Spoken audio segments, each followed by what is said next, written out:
Hello, welcome to Rando Tech Info, and today we are going to compare the zoom capabilities on both the Galaxy S23 and S24 Ultra. And when it's all said and done, I'm going to tell you what I think is the real reason Samsung switched up the long-range telephoto sensor on its newest flagship. I believe that's what's called a teaser. I think you're right. Now I assume since you're here, you probably already know the changes Samsung has made to their zoom strategy with the S24 Ultra, but in case you missed it, here's the short version. The S23 Ultra had a 10 megapixel periscope lens with a 10 times optical zoom. The S24 Ultra has a 50 megapixel lens with a 5 times optical zoom. Samsung claims that the larger megapixel count along with the wider aperture of the new sensor should be able to compensate for the lack of higher optical zoom at longer ranges, and provide noticeably better zoom shots in the 5 to 9.9 times range. Everybody got that?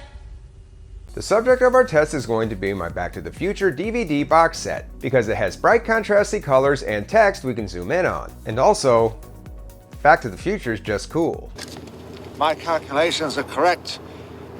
When this baby hits 88 miles per hour, you're gonna see some serious And while I will be commenting on the results of each shot, I'm going to keep my comments short and just let the results do most of the talking, so feel free to pause the video if you want to take any longer looks. Alright, let's get into it. So I took this unzoomed shot with the primary sensor on both phones just to provide a frame of reference for how far away our subject is. Both shots look similar, which shouldn't be surprising since the specs for the primary sensor on both phones are identical. And we will be skipping the 3 times sensor because its specs are also unchanged and the same on both phones. Looking at the 5 times zoom range on both phones, you would expect the 24 Ultra to have the advantage here, since it gets to use the fancy new 50 megapixel sensor in all of its 5 times optical glory, while the S23 Ultra has to zoom in with its 3 times telephoto lens. And this does play out. A quick glance at both shots looks similar, but when we go pixel peeping, we can see that the S24 easily has the cleaner and clearer shot, especially when we look at the text. Switching to the 10 times zoom shot, once again at first glance, we see a very similar result,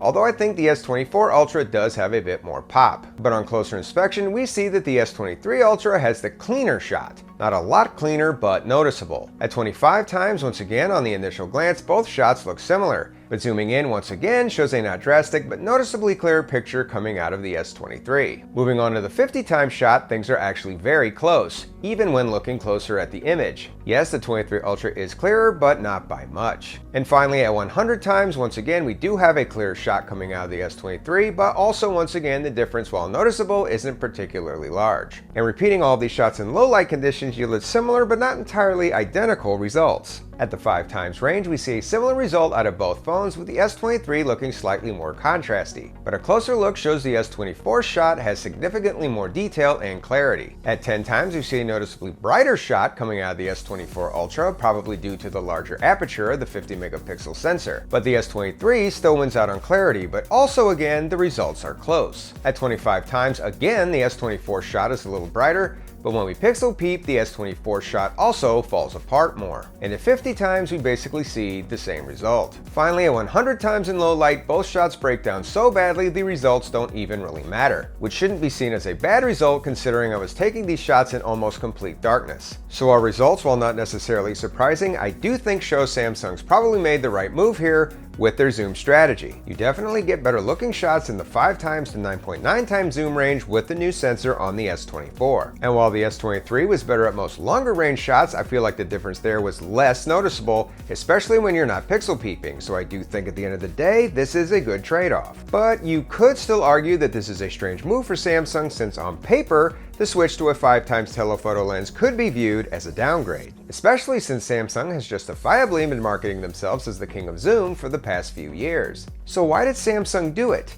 I have a theory. I think Samsung has come to the sad realization that they were never going to be able to squeeze the 10 times periscope zoom lens into a folding phone. So I think the 50 megapixel 5 times zoom lens on the S24 Ultra is their answer to this problem. Up to this point, Samsung's larger folding phones have been a hard sell for a lot of people, and it's understandable. Why would you pay $1,800 for a phone that has an inferior camera system than a $1,200 or $1,300 phone? But if Samsung can say they've put their best camera setup in the Fold 6 later this year, it would definitely be the best camera system on any folding phone up to this point, and quite possibly the best camera system on any phone, period, potentially making the high asking price a little more palatable. I have no insider information on this, it's just a theory.